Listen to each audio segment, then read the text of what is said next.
Hello friends, I'm East Coast Pete. Today I'm going to have a look at Uncle Tuppelo. I want to hear him a little better. There he goes. Uncle Tuppelo, alt country from southern Illinois, active between 1987 and 1994. Jay Farrar, Jeff Tweedy, and Mike Hydorn formed Uncle Tuppelo when the lead singer of their previous band, The Primitives, left for college.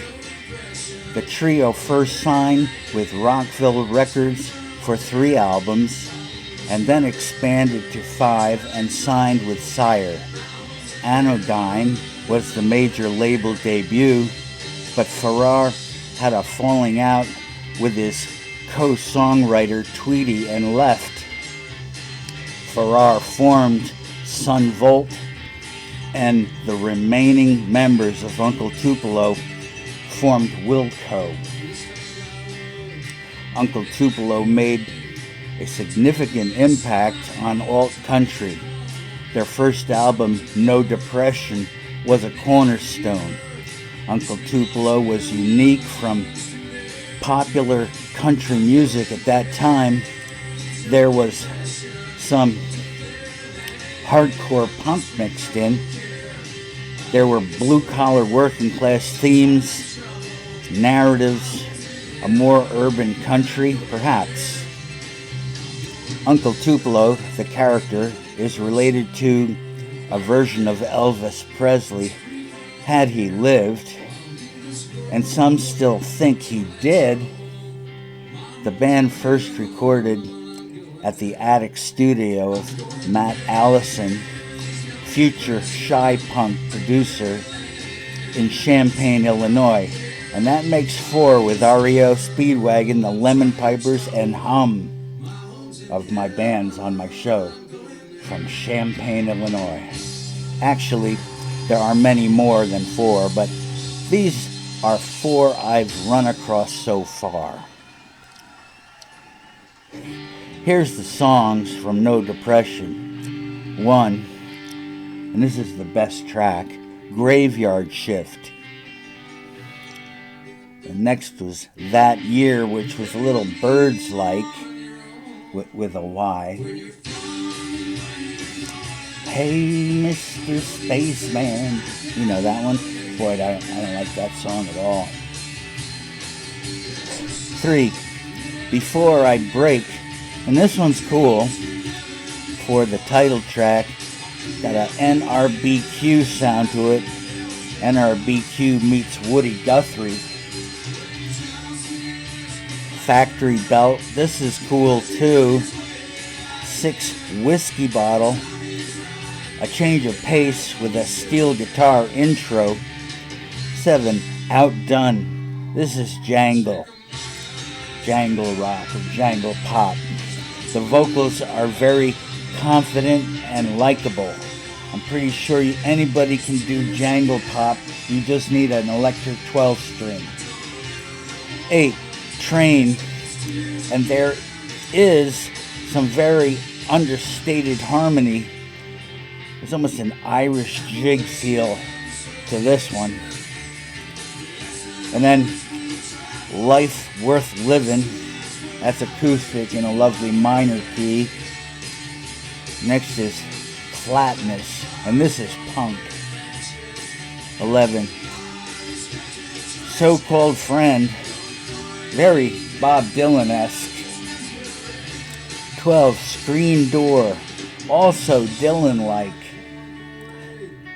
And 13, John Hardy. But this one was AWOL. I couldn't find it. Anybody seen it? After live shows, Farrar and Hydeman knew enough not to drink for the rest of the night. Tweedy didn't. He didn't know that was a bad idea. You can't be an alcoholic if you know not to. I'm not sure about that, actually. The point here is that this was the beginning of the rift that would widen between Farrar and Tweedy. By 1991, No Depression had sold 15,000 copies, and they were featured in Rolling Stone magazine. Not on the cover, that would have caused instant demise, but Rockville Records refused to pay royalties to them. And by 1992, alt-rock had broken into the mainstream. An album in that style would have boosted Uncle Tuppelo onto a major label, but Uncle did not want to be the next Nirvana and decided to play country and folk to disparage the rock scene. And the rock scene didn't care. Here's some other albums. Still Feel Gone in 91. Looking for a Way Out. Fall Down Easy. Nothing. Still Be Around. Watch Me Fall. Punch Drunk. Postcard, etc. And next, March 16th through 20th. Somehow that's the name of that album in 1992. And then 4, Anodyne with Slate. It's got a nice sultry fiddle. 2, Acuff Rose. 3, The Long Cut. This is reminiscent of Warren Zevon and maybe the band. They signed a 7-year contract with Sire. Anodyne included a duet with Farrar and Doug Sam of the Sir Douglas Quintet. The album made it onto the Heat Seekers chart, and Sire thought they had a money machine, but Farrar quit. He said, "It's just no fun anymore." Tweedy wasn't told. He found out from manager Tony Margarita.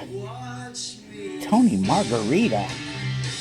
They had a bitter fight, but agreed to a farewell tour. The shouting continued, and yes, it really was no fun anymore.